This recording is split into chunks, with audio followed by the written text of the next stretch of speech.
गत 10 तारिख दिन केन्द्रापड़ा तुलसी महिला महाविद्यालय तार 47तम स्वर्ण क्षेत्र दिवस बहु आडंबर सह पालन होता।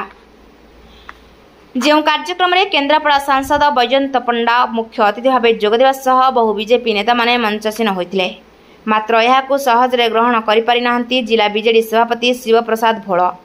से कटाक्ष करी कहिथिले कि यह कॉलेज रो कार्यक्रम नथिला बरं बीजेपी रो दलीय कार्यक्रम थिला एवं से अभियोग करछन्ते कि स्थानीय विधायकों सह कौनसी बीजेडी नेतृत्व को काहींकी डका जाई नथिला।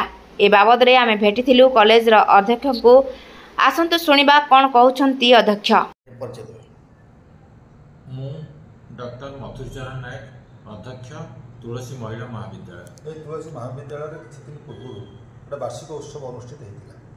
बहु मान्यगण्य व्यक्ति जोग देते कि बर्तमान प्रश्न उठूँ विजु जनता दल सभापति महोदय आलिगेसन कर दलीय भितर किसी कार्यक्रम करते जो दल गणदेखा कर सत्य।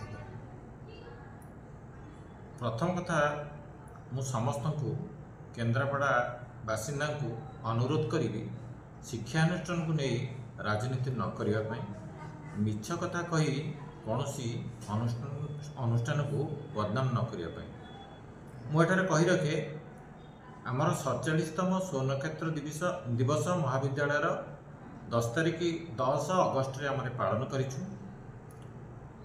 एई उत्सव को आमर मान्यवर सांसद श्रीजुक्त बैजयंत पंडा, मान्यवर विधायक श्रीजुक्त गणेश्वर बेहरा, मान्यवर विधायक महाकल्पड़ा डॉक्टर दुर्गा प्रसन्न नायक इत्यादि इत्यादि को आम अनुरोध करूँ निमंत्रण करूँ जोग देवाई। तांको भितर सांसद श्रीजुक्त बैजयंत पंडा महोदय आसीथिले, विधायक गणेश्वर बेहरा आसीनथिले, विधायक दुर्गा प्रसन्न नायक आसीनथिले। केन्द्रापड़ा म्युनिसिपालिटी 21 जन काउंसिलर को मु निमंत्रण पत्र देइथिली। चेयरमैन को मध्य निमंत्रण पत्र दिया जाइथिला एठारे योगदान करिया पई। काउंसिलर लोकल काउंसिलर से उपस्थित थिले हमर प्रोग्राम रे। हमर म्युनिसिपालिटी अन्य केते जन मान्यगण्य व्यक्ति एवं तांको दलर जो दलर लोक मैंने कंप्लेन करुँच दलर भी उपस्थित थिले। ता सहित जिला परिषदर सदस्य श्रीजुक्त रश्मि रंजन राउत सी भी उपस्थित थिले सभा कार्य शेष हवा पर्यंत। मुझे कही रखा चाहे जे मु व्यक्तिगत भाव स्थानीय विधायक श्रीजुक्त गणेश्वर बेहरा को भेटी सहित घंटारू अधिक समय कटई सहित चा पीली एवं तांको अनुरोध करी व्यक्तिगत भाव जे प्रोग्राम रे योगदान करने।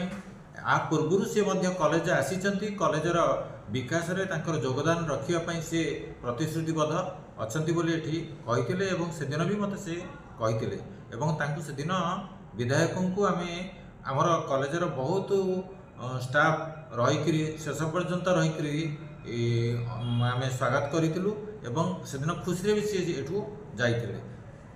मु तेणु कॉलेज शिक्षानुष्ठान को लेकर शिक्षानुष्ठान कौन सी दलर शिक्षानुष्ठान नुहे, यहाँ हूँ केन्द्रापड़ावासी शिक्षानुष्ठान। यार उज्जवल भविष्य मु कामना करुच्ची और समस्त सहयोग कामना करुच्ची जे आमे माने यही शिक्षानुष्ठान को गोटे विश्वस्तरीय अनुष्ठान रे गढ़िया समस्त सहयोग कामना करुच्ची और समस्ते ये राजनीति न करी सहयोग हाथ बढ़ातु जहाँफल कि आम यार उज्जवल भविष्य देखिपर। केन्द्रापड़ा जिला प्रतिनिधि देवाशीष स्वाईं रिपोर्ट प्रयाग खबर।